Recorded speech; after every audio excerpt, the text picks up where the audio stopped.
Assalamualaikum warahmatullahi wabarakatuh. Baiklah, kami dari kelompok 10 yang beranggotakan saya sendiri Eva Rizkyanti, yang kedua ada Okna Yuspita, yang ketiga ada Dian Jessica Silutonga, dan keempat ada Christina Ameliana. Kami dari kelas akuntansi 41 akan mempresentasikan hasil kerja kami mengenai tantangan dalam globalisasi dalam mata kuliah lingkungan bisnis dan hukum komersial. Yang pertama, saya akan menjelaskan apa itu globalisasi. Globalisasi adalah proses sesuatu yang mendunia, bisa berupa informasi, pemikiran, gaya hidup, dan teknologi. Globalisasi terjadi karena banyak faktor. Bisa karena kemajuan teknologi, adapun ada internet, infrastruktur telekomunikasi, dan teknologi. Ada pula menurut Selo Sumarjan. Menurut beliau, globalisasi adalah terbentuknya sebuah komunikasi dan organisasi di antara masyarakat satu dengan lainnya yang berbeda di seluruh dunia yang memiliki tujuan untuk mengikuti kaidah-kaidah baru yang sama.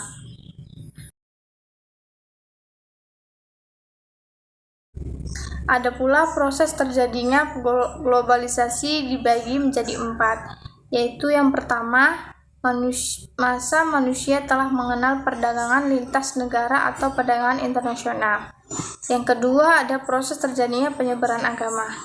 Nah, penyebaran banyak dilakukan dengan berbarengan dengan proses perdagangan, tetapi ada juga yang dilakukan khusus untuk menyebarkan agama saja, tanpa dibarengi dengan kegiatan lainnya, contohnya perdagangan. Yang ketiga, ada tahap perkembangan industri dan teknologi. Dengan adanya teknologi, kita akhirnya bisa merasakan kemudahan yang ada akibat adanya penemuan di bidang teknologi tersebut. Yang ketiga, ada berkembangnya pasaran bebas.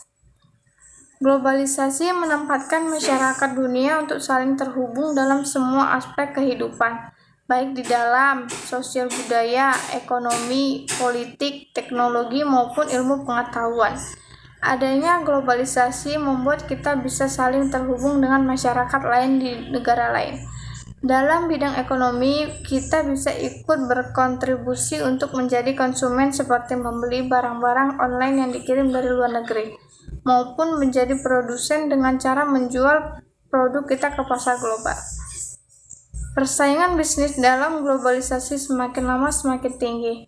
Untuk mempersiapkan menghadapi globalisasi yang tidak bisa dihentikan, kita perlu memahami apa saja tantangan yang tersedia.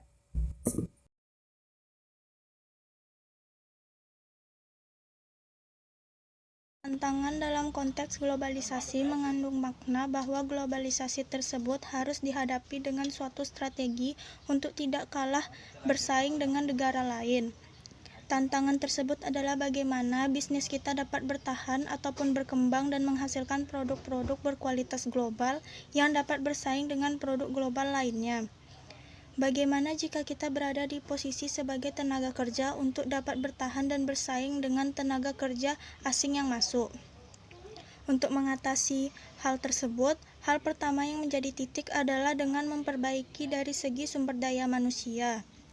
Sumber daya manusia yang berpendidikan, kreatif, dan inovatif sangat diperlukan untuk mengambil peran dalam globalisasi yang membuat semakin tingginya persaingan bisnis dan ketenaga kerjaan akibat dari masuknya produk-produk dan tenaga kerja asing. Untuk menghasilkan sumber daya manusia yang berkualitas, dibutuhkan peran penting lembaga pendidikan untuk menyelenggarakan pendidikan dengan merata kepada semua elemen masyarakat tanpa terkecuali.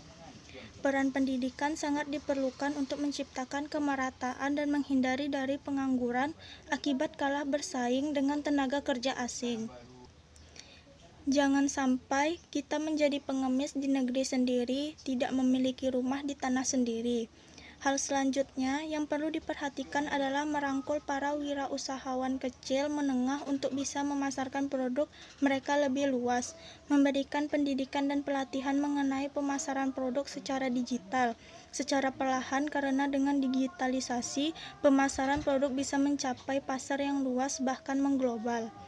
Kemudian dampak positif dan negatif globalisasi pada bidang ekonomi. Perekonomian menjadi bagian yang dapat dilihat jelas dalam globalisasi. Misalnya, ekspor produk lokal ke luar negeri ataupun masuknya produk-produk dari luar negeri ke dalam negeri. Globalisasi membawa dampak positif bagi orang yang mampu dan siap dalam globalisasi. Misalnya, saat melihat banyaknya produk asing yang masuk, hal itu dapat diterimanya sebagai pemicu kreativitas dan inovasi untuk bertahan dan bersaing dengan perdagangan internasional. Bertambahnya jenis lapangan kerja baru akibat dari penanaman investasi asing. Sebagai contoh, banyaknya PT milik perusahaan asing yang berdiri di suatu daerah yang memberikan lapangan pekerjaan baru bagi masyarakat di sekitar. Sebagai akibatnya dari menghilangnya batas-batas antar negara juga akan membuat terbukanya kesempatan kerja di luar negeri.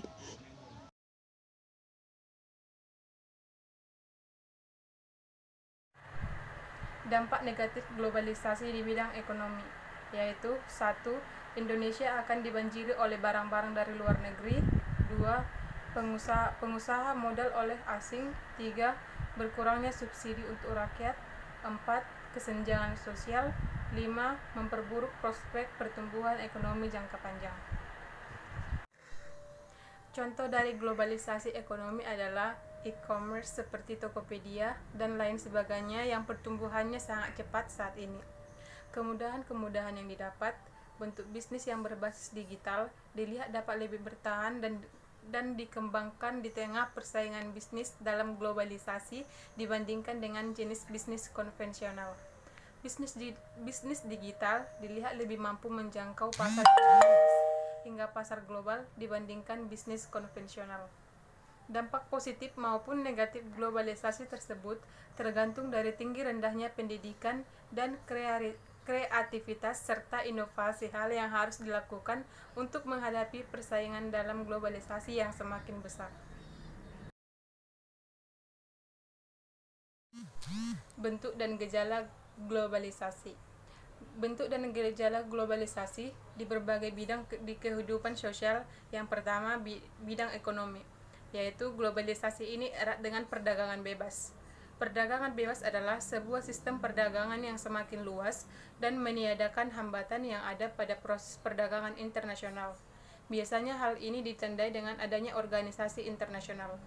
Kedua, bidang sosial. Munculnya banyak penemuan baru pada akhirnya melipat jarak dan waktunya yang ada. Kita bisa ketemu orang yang sangat jauh tanpa harus berpindah tempat. Hal yang dahulu sulit untuk dilakukan sekarang jadi mudah dilakukan dengan adanya alat telekomunikasi yang canggih. Bentuk dari interaksi sosial mengalami perubahan pada saat ini.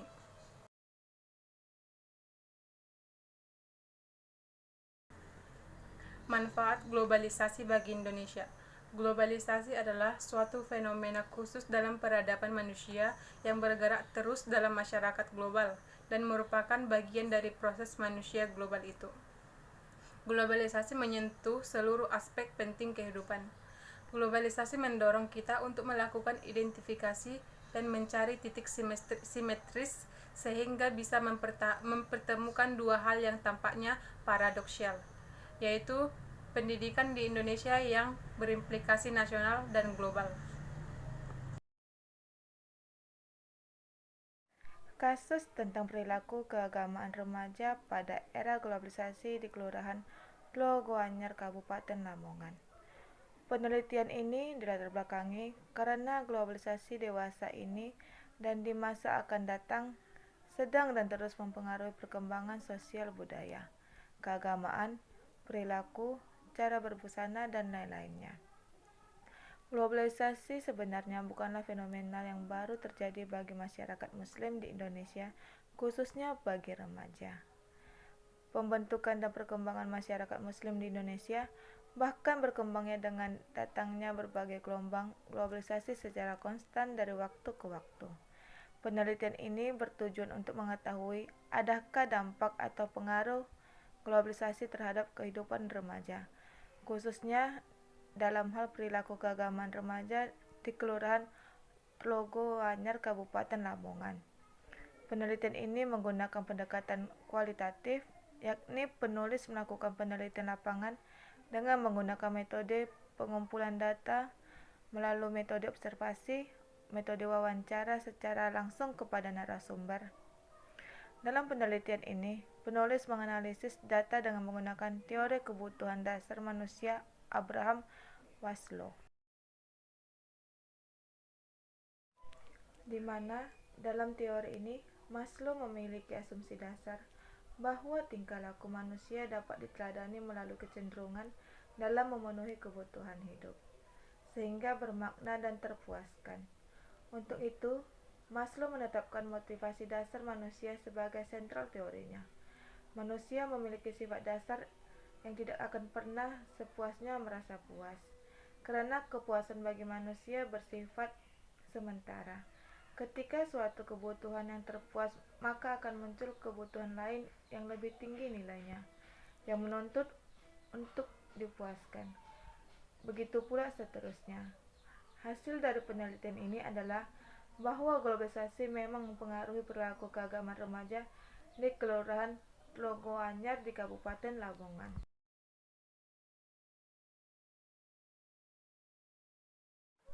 Perilaku keagamaan remaja yang semula terkontrol dan terkondisikan secara baik mulai memperhatikan perubahan secara cepat yang mengakibatkan rusaknya sistem dari terkontrolnya dan terkondisinya dengan baik sebelumnya, di mana remaja Kelurahan Tlogo Anyar merasa dengan adanya perkembangan globalisasi mempermudah para remaja menentukan jati diri mereka.